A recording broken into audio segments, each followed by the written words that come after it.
The vote was not close. 31 lights turned white on the board. 4 stayed gray. 1 burned amber, Earth's single mark against the motion. The result hung in the air of the grand hall like smoke that would not clear. Ray Colton looked at it for 3 seconds, then he looked away. He did not look at the alien delegates who were already talking among themselves. Relaxed now. The business of the session concluded to their satisfaction. He did not look at Councillor Voss, who had returned to his seat with the easy movement of a man who had done something simple and expected. He looked at the table in front of him, plain gray, functional, the kind of table that had always been good enough for Earth because Earth had never been given anything better. Dira was sitting beside him. She was 26, the youngest aide Earth had ever sent to the Galactic Council, and she was very still in the way people go still when they are trying not to show what they are feeling. Her tablet was on the table. She had stopped writing on it 10 minutes ago when Voss had begun his presentation. Ray picked up his communicator. He typed 2 messages. They were short, each one less than a sentence. He sent the first to Admiral Sova Holt, who was commanding Earth's deep space fleet from a ship sitting in orbit 400,000 kilometers away. He sent the second to General Bain Harlow, Earth's military liaison, who was in the same orbit in a different ship. Then he put the communicator face down on the table and folded his hands. The Grand Hall was something that took most humans a long time to get used to. It was built to make you feel small. That was not an accident. The ceiling was 200 meters above the floor, carved from a single piece of pale crystal that caught the station's external light and scattered it into colors that had no names in any human language. The seating tiers rose in a steep circle around the central floor, and every tier was full. 412 delegates from 61 worlds, and behind them, staff and observers and press and anyone else with access clearance. Earth's table was at the back of the lower floor. It had been there since Earth joined the Council 30 years ago. The placement had been explained as a matter of registration order. Earth was a newer member. The back tables were simply what was available. 30 years later, no one had offered to move them. Councillor Voss's presentation had lasted 40 minutes. He was Tharan, tall, pale gray skin, fingers slightly too long for a human hand, dressed in dark violet robes that his culture used to indicate formal authority. He was very good at speaking. He had a voice that carried without effort, and he used data the way a skilled person uses a knife, not wildly, but with precise and deliberate cuts. The data he had used was real. That was the part Ray kept turning over in his mind. Earth's spaceflight history was short. Earth's internal conflict record was long. Earth's technology dependency on alien-supplied systems was significant and documented. Voss had not fabricated anything. He had simply assembled true facts into a shape designed to make Earth look like something that did not belong in the same room as the rest of them. The motion itself was called a reclassification. In formal council language, it meant Earth would be downgraded from full member status to developing world status. It meant Earth's vote would become advisory. It meant that any decision affecting Earth's space access, trade rights, or territorial waters could be made without Earth's agreement, only with Earth's input. Voss had framed it as help. He had said, with a kind expression, that Earth was not ready for the responsibilities of full membership, and that the Council had a duty to guide younger civilizations through their development. Several delegates had agreed. Some had laughed. Not openly, they were politicians. They had manners, but in the small ways that do not need sound to be heard. Delegate Prell had not laughed. Prell was from a small world called Even, green-skinned and quiet, with dark eyes that moved slowly and saw everything. Prell had been the last to register an abstention. Ray had noticed the delay. It was small, but it was there. Speaker Auron had called the result in his slow, layered voice and moved on to the next item on the agenda. The session continued. Trade quotas for the Selhari corridor. Border adjustment proposals near the fourth arm. Normal things. Ray sat through all of it. He did not leave early. He did not make a statement. He did not ask to address the floor. When the session ended and the chamber began to empty, Dira finally spoke. "What do we do?" she asked. Her voice was level. She had worked for Ray for 3 years and she had learned to keep her voice level. Ray stood up. He straightened his jacket, plain dark fabric, no medals, no insignia, just the small blue pin that identified him as Earth's senior diplomatic representative. "We go back to quarters," he said. "I need to make some calls." They walked out of the grand hall through the side exit, past a group of Tharan staff who stopped talking when they passed, and started again once they were gone. The corridor outside was tall and cool, and lit with the pale blue light the station used in its public areas. Dira walked beside him. She had more questions. He could tell by the way she was breathing. He let the silence sit for a moment before he spoke again. "They gave us a reason," he said quietly. "People always think that's a bad thing. It isn't." Dira looked at him. "A reason for what?" Ray did not answer right away. He was thinking about a mining town he had grown up in, a town that every government map had labeled as low priority, not worth the investment, too small to matter. He was thinking about what the people in that town had done about it. They had not asked to be moved up the list. They had made themselves impossible to ignore. "Go get some rest," he told Dira. "Tomorrow is going to be a long day." He said it the way a man says something he already knows is an understatement. There is a particular kind of silence that fills a room when someone has already made a decision, but has not yet told anyone what it is. Ray's quarters had that silence. He sat at the narrow desk near the viewport, 3 call screens open in front of him, a cup of water untouched at his elbow. Outside, the alien station turned slowly in space, its towers lit from within, its docking arms stretched wide, its design built for species that thought differently about scale and light and beauty than humans did. It was impressive. It had always been impressive.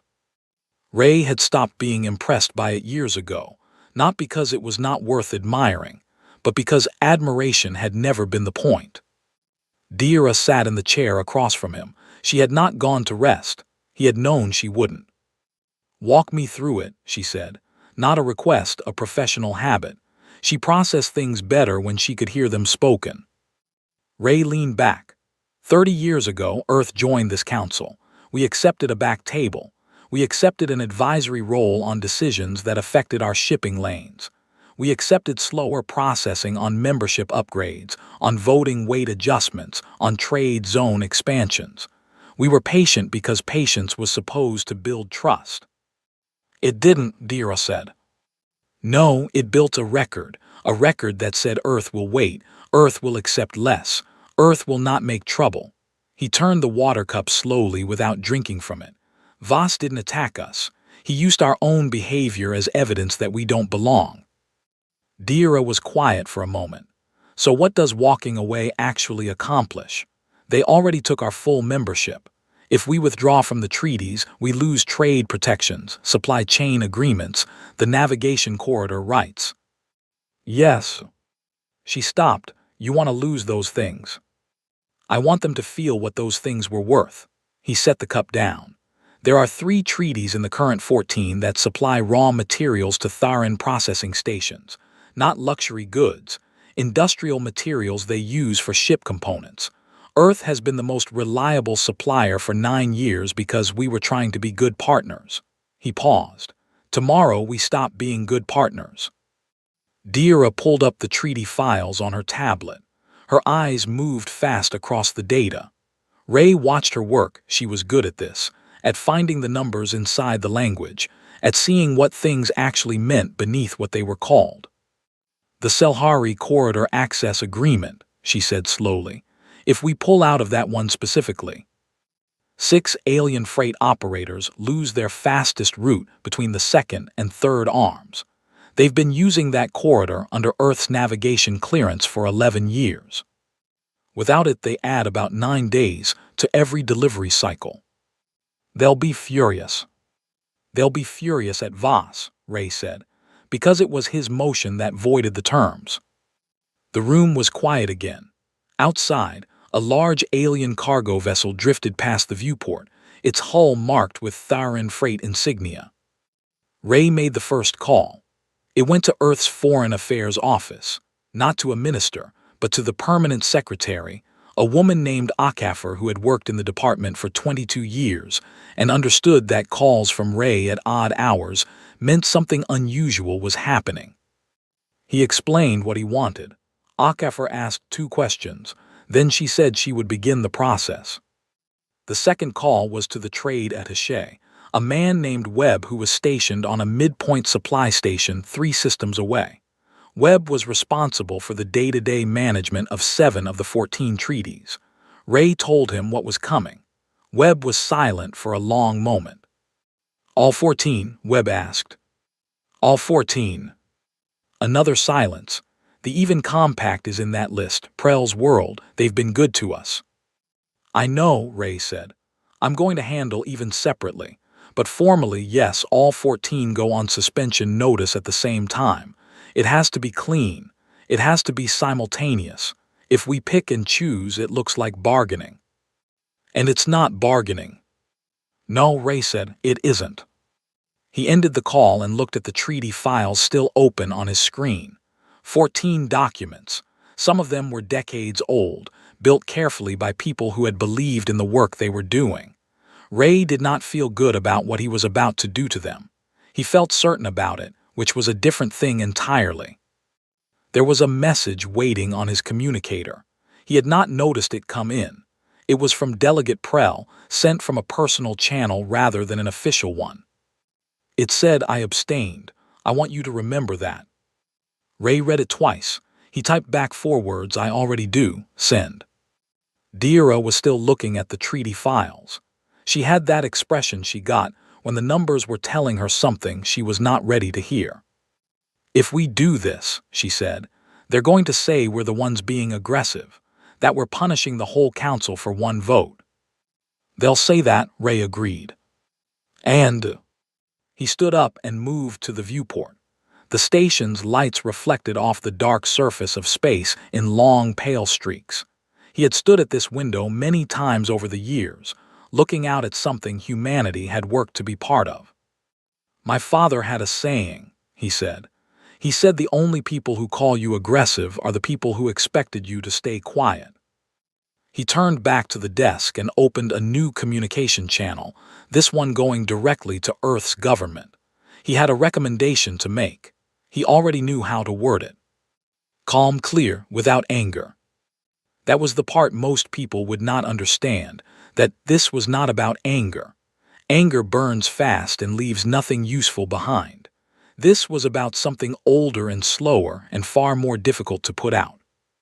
It was about what happens when patient people stop being patient. The news reached the Tharan Trade Ministry at what their calendar called the second rest period, the quiet hours when most administrative staff were off duty and the automated systems handled routine traffic. It was not a quiet night. The suspension notices arrived simultaneously across all 14 active treaty channels, filed through Earth's diplomatic system in clean, legal, perfectly formatted documents. Each notice cited the same clause, a standard withdrawal provision buried in the mutual agreement terms that every treaty contained and that no one had ever used. The clause said that if either party standing within the Galactic Council was altered without their consent in a way that materially affected the treaty's original terms, the non-consenting party had the right to suspend the agreement pending renegotiation. Voss's reclassification motion had, very precisely, altered Earth's standing. The Tharan Trade Ministry's overnight duty officer was a low-ranking official named Sorvin. He had been in his position for 4 years and had handled exactly nothing unusual. He read the first notice and assumed it was an error. He read the second and third and began to feel a specific kind of dread that comes from realizing that something very large is happening, and you are the only person currently awake to see it. He spent 6 minutes deciding whether to wake his superior. Then he did. Across the station network in Earth's diplomatic section, lights were going off one by one, not cut, switched off properly from the inside, by people who had packed their personal items and closed their workstations and left everything in good order. Earth's communication staff. Earth's trade attaches, two cultural liaison officers who had spent years building relationships with alien colleagues, and who said their goodbyes that night in low voices, with the kind of handshakes and nods that do not need translation. The alien staff they worked alongside were confused. Several tried to ask what was happening. The human staff answered politely, said they had received new instructions from home, and that they hoped to be in contact again when things were clearer. They did not say more than that because there was nothing more to say. In the corridor outside the Earth diplomatic section, a Tharan communications officer named Brill stood and watched three human staff members walk past with their bags. He had worked 2 doors down from Earth's press office for 6 years. He knew one of them, a woman named Gree, Earth's media coordinator, who had once spent an afternoon helping him translate a technical document because his own department was backlogged. "Gree," he said. She stopped, looked at him. Her expression was not cold. She was not the kind of person who did things coldly, but it was decided. "Where are you going?" he asked. "Home," she said. "Because of the vote." She considered that. "Because of what the vote meant," she said. Then she picked up her bag again and kept walking. Brill stood in the corridor for a moment after she was gone. Then he went back to his office and wrote a report to his supervisor, and in the middle of writing it, he stopped and looked at his screen for a long time. The Selhari Corridor Access Agreement was the one that made the most noise. 6 freight operators had routing permissions through the corridor under Earth's navigation clearance. Those permissions expired automatically when the treaty suspended. At approximately the 4th hour after the notices went out, the corridor routing system began rejecting their automated clearance requests. The rejections were not aggressive. There was no alarm, no warning, no confrontation. The system simply said, "Clearance not found. Please apply through the relevant authority." The relevant authority was now Earth, which was not currently processing applications. The 6 freight operators' dispatch systems began recalculating routes. The alternatives added between 7 and 11 days to each active delivery cycle. 3 of those operators had time-sensitive shipments already in transit. 2 of those shipments were Tharan industrial components. The alert that reached Councillor Voss arrived at the end of his sleep cycle. He read it 3 times. Then he called his trade minister. The trade minister had already been awake for 2 hours. "It's the withdrawal clause," she said. "It's perfectly legal. We used the same clause ourselves during the Pelhari dispute. We cannot challenge it." "Can we negotiate?" "They haven't opened a negotiation channel." Voss was silent. "They haven't opened any channel," the minister continued. "Their diplomatic section is empty. Their staff have left the station. We have no one to talk to." On a different part of the station, Delegate Prell of Even was awake as well, sitting at a desk in the Even diplomatic quarters reading through the suspension documents. Even was a small world with a small economy, and it had depended quietly on a resource-sharing compact with Earth for 8 years. The compact was one of the 14. Prell read the documents twice. Then Prell opened a personal channel to Ray Colton. The channel connected. Ray's face appeared on screen. He had clearly not slept. "I saw Even's compact is included," Prell said. "It is," Ray said. "I abstained from the vote." "I know, I told you I remembered." Ray's voice was not unkind. "But if I suspend 13 and not yours, it looks like I'm bargaining. I'm not bargaining, Prell. I want you to understand that." Prell was quiet for a moment. "I do understand it," Prell said slowly. "I'm not calling to argue. I'm calling because I want to tell you formally, on record, that Even will be seeking a new agreement with Earth. Through a direct bilateral channel, outside the Council framework, as soon as Earth is ready." Ray looked at the screen. Something shifted in his expression, not quite surprise, but close. "You do that publicly," Ray said. "I abstained because I thought it was wrong," Prell said. "What is the use of thinking something is wrong if you do nothing about it afterward?" Ray nodded slowly. "I'll have someone contact your office when we're ready." The channel closed. Ray sat back in his chair. Through the viewport, the station was still lit and turning, large and impressive as it had always been. But something about it looked different now. Not smaller, just less permanent. Admiral Sova Holt had been in space for 31 years, and she had learned that the most dangerous orders were the ones that looked simple. Ray's message had been 4 words: move the fleet, wait. She had read it, set it down, and looked at the star chart on her forward display for approximately 90 seconds. Then she had called her navigation officer and given the coordinates. The coordinates were not toward the Galactic Council station. They were not toward Tharan space. They were toward 3 border corridors in the outer reaches, areas that 6 different alien nations had been quietly, carefully, and never officially disputing with each other for the better part of a decade. Earth had stayed out of those corridors, not because Earth lacked the ships or the right, but because Earth had been trying to be a good member of the Council, and good members did not insert themselves into other people's quiet disputes. Earth was no longer a full member of the Council. The motion had been very clear on that. Holt gave the order at the start of her duty cycle. By the time most of the fleet's crew had eaten breakfast, the formation was moving. 61 ships, not Earth's full military capacity, but a significant and visible portion of it. Destroyers, long-range patrol vessels, 3 carrier-class ships that served as mobile command and support platforms. They moved in formation, unhurried, on a heading that any navigation system in the sector would log, track, and report. Holt had not charged weapons. She had not raised shields to combat configuration. She had simply moved, the way a large animal moves when it stops pretending not to notice something. The first alert reached the Galactic Council's Security Monitoring Office 40 minutes after the fleet began moving. The monitoring officer flagged it and sent it up through the chain. It took 2 more hours to reach Speaker Oran's desk, partly because it was still the quiet period, and partly because no one at any step of the chain quite believed what they were reading. Earth's fleet was moving into the contested border zones. Not aggressively, there was no weapons signature, no communication jamming, no aggressive posture of any technical kind. The fleet was simply going there. And under the navigation rights provisions that governed open space in that sector, Earth had every legal right to be there. Every legal right.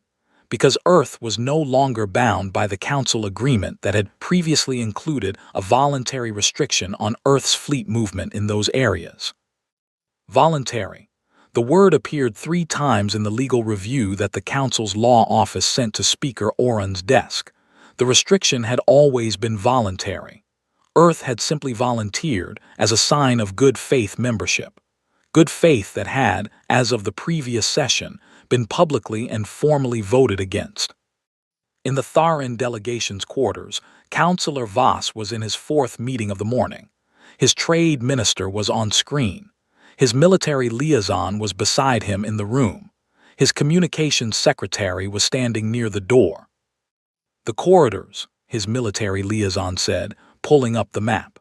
If Earth establishes a regular patrol presence there, even a passive one, it changes the balance of the Selhari access dispute, the Mevra boundary question, and the 3rd arm shipping rights that we've been working on quietly for 6 years.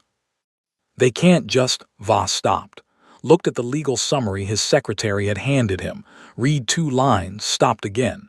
They volunteered that restriction. And they've now withdrawn the volunteer, the liaison said, because they are no longer bound by the membership conduct framework that the volunteer was made under.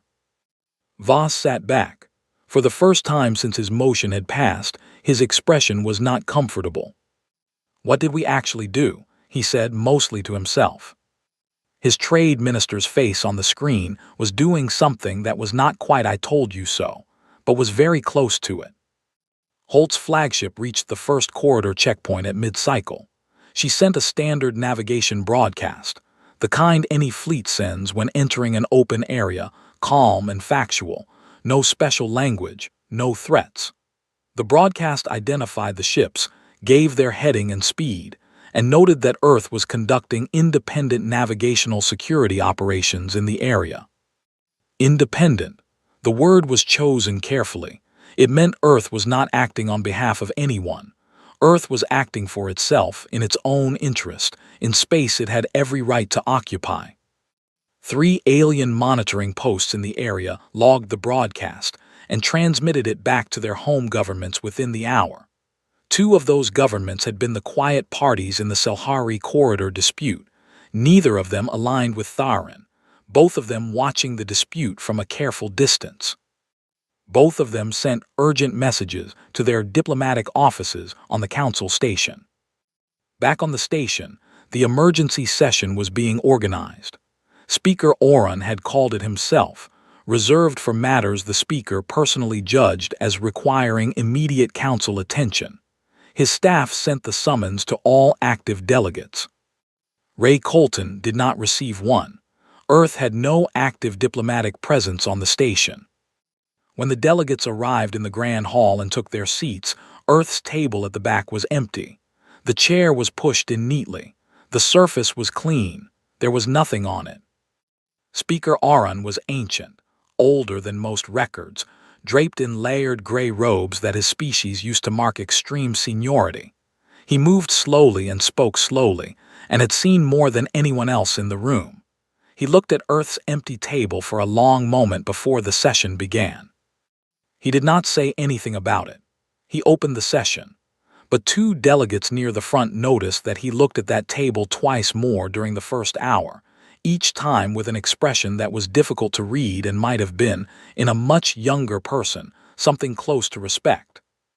Outside in the dark and quiet of the border corridors, Holt's fleet held position, patient, still, present.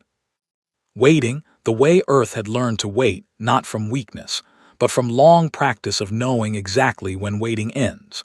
The broadcast went out at the start of the galactic standard day cycle, which meant it reached most inhabited systems during their working hours. It was not sent through the Council's official communication network. It was sent through Earth's own deep space relay system, a network Earth had been quietly building and expanding for 11 years, which most Council members had noted in reports and then not thought much about.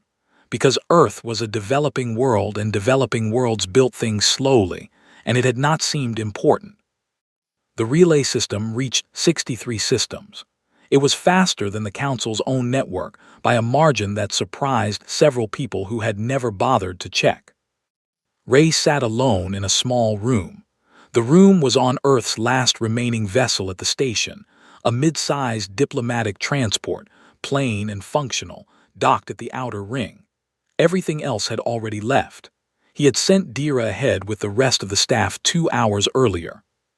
He had set up a recording device on the table in front of him.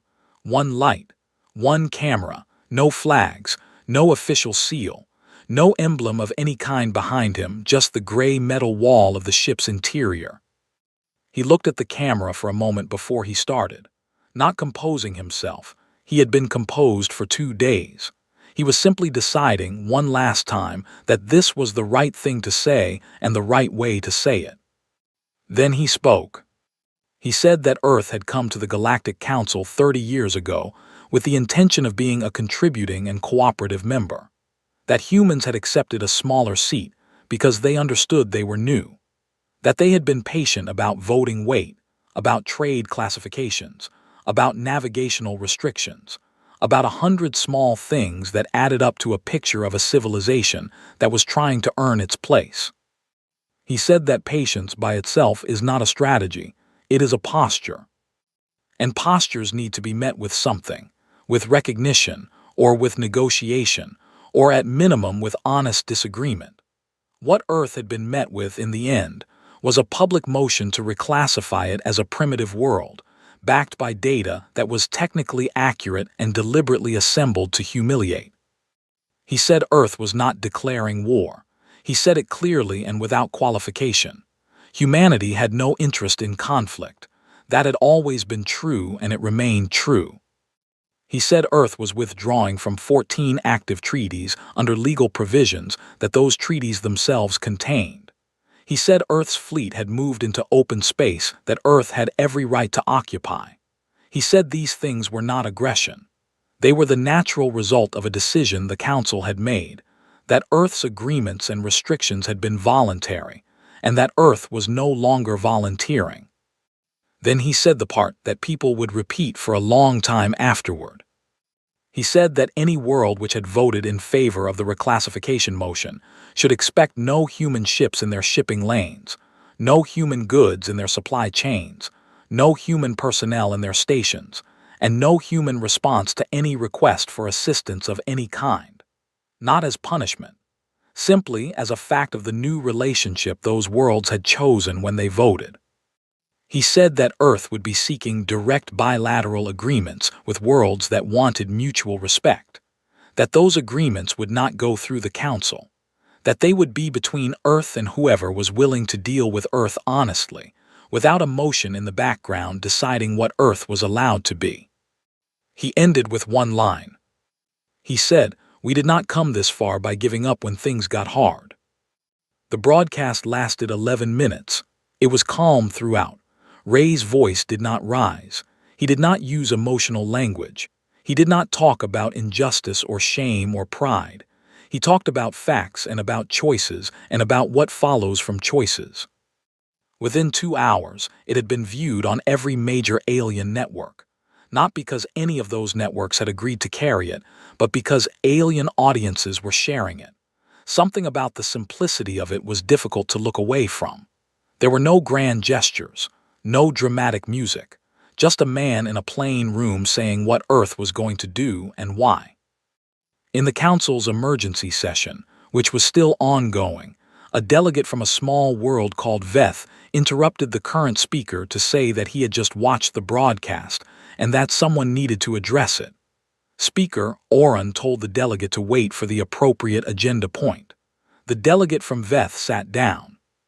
But 3 others had already checked their own screens, and the chamber had a different quality to its noise now. Less of the frustrated, managing sound of politics, and more of the specific quiet that comes when people realize they have misread something important. Councillor Voss did not speak during this period. His communications secretary was monitoring the relay broadcast numbers and feeding him updates. 40 minutes after the broadcast went out, it had been viewed more times than any council address in the last decade. Most of the views were not from human systems. Aliens were watching Ray Colton sit alone in a gray room and tell the truth, and they were sharing it with each other. In the Tharin home system, 3 advocacy organizations filed public statements within the same hour, each one addressed to Voss's office, each one asking a version of the same question. What exactly had the council expected to happen? Voss did not answer them. He was reading the legal assessment of Earth's fleet position for the 4th time, looking for something his lawyers might have missed. They had not missed anything. The reclassification motion was never formally withdrawn.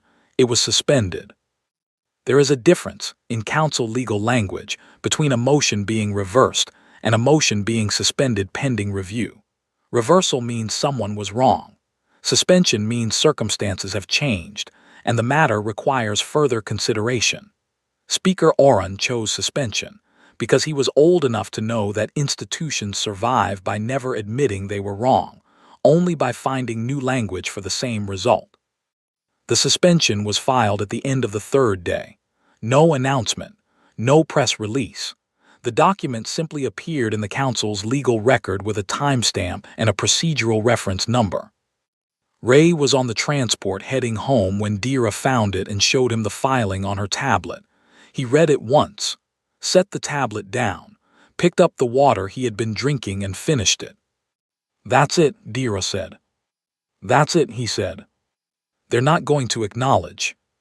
"No." She was quiet for a moment. "Does that bother you?" Ray thought about it. "It would have bothered me 10 years ago," he said. "I wanted them to say it, to admit it out loud in the chamber on the record." He looked at the tablet on the table between them. "Now I think the suspension is better, because it means they know. They just can't say it. And living with something you know but can't say is its own kind of weight." Through the oval viewport beside their seats, stars moved in the slow drift of deep space travel. Dira watched them for a while. She had grown up in a city that never got dark enough to see this many stars. She still was not used to how many there were. Prell reached out again, she said. Formally this time, through Evan's government channel. They want to begin bilateral talks as soon as Earth establishes a new framework office. I know I saw. There are two others. A world called Veth, small, mid-ring system, and a place called Orvani in the Outer Territories. Both of them sent preliminary interest letters this morning. 3 in 3 days, Ray said. The broadcast helped. People respond to honesty when they're not used to it, Ray said. It's surprising at first, then they start to trust it. Dira pulled up the new correspondence on her tablet and began drafting preliminary acknowledgments, careful, warm, professional. She was good at the beginning of things. Ray had always been better at the middle, at the long, slow work of keeping something going when the initial feeling had faded. They made a reasonable team. Back on the council station, life continued. The Grand Hall held its regular sessions. Delegates voted on shipping quotas and border adjustments and the small procedural questions that made up most of any governing body's actual work. Earth's table at the back remained empty, pushed in neatly, as it had been on the day Ray and Dira left. No one had removed it. Facilities management had sent a query about whether to clear the space. Speaker Oren's office had replied with a single word: leave it. Councillor Voss had returned to Tharin on the 4th day, citing urgent home matters. His office issued a statement saying that the reclassification motion had been intended constructively, and that Tharin remained open to dialogue with Earth.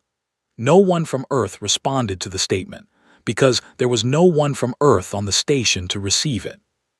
The 3 Tharin industrial supply shipments that had been delayed by the Selhari corridor suspension were rerouted at significant cost. The freight operators involved submitted compensation claims to Tharin's Trade Ministry. Tharin's Trade Ministry forwarded the claims to the legal team, reviewing the reclassification motion's implications. The legal team sent back a memo saying the claims had merit but no clear resolution pathway. Sorvin, the duty officer who had first seen the suspension notices 3 days ago, wrote the memo. He had been given the assignment because he was the most junior member of the team and no one else wanted to write it. He wrote it carefully and precisely, and at the end he added one sentence that his supervisor later deleted before forwarding the memo upward. The sentence said, "It may be worth noting that Earth appears to have anticipated every legal consequence of this sequence of events before the sequence began." The sentence was deleted because it was uncomfortable, but the people who read the unedited version did not forget it. On Earth, in the Foreign Affairs building that sat in a mid-sized city that had no particular fame or history attached to it, a records officer filed the 14 suspended treaty documents under a new folder heading. The heading was plain text, no formatting. It said, "Agreements made in bad faith." Below it, the records officer created a second folder. It was empty except for 3 items, the preliminary interest letters from Evan, Veth, and Orvani. The folder heading said, "Agreements worth keeping." Ray saw the filing when he landed. He had not asked for it to be done that way. Someone in records had made the decision on their own. He sent a short message to the records office thanking whoever was responsible. He did not find out who it was. It did not matter. What mattered was the second folder. It was small and new and barely started. But empty folders have a way of filling up when the right people know they exist. Earth had not won a war. It had not made a speech that changed the galaxy overnight. It had done something smaller and, in the long run, harder. It had shown 63 worlds what it looked like when a patient people finally decided they were done being patient. Some of those worlds were afraid of what that meant. 3 of them so far thought it was exactly what they had been waiting to see. That number was going to grow.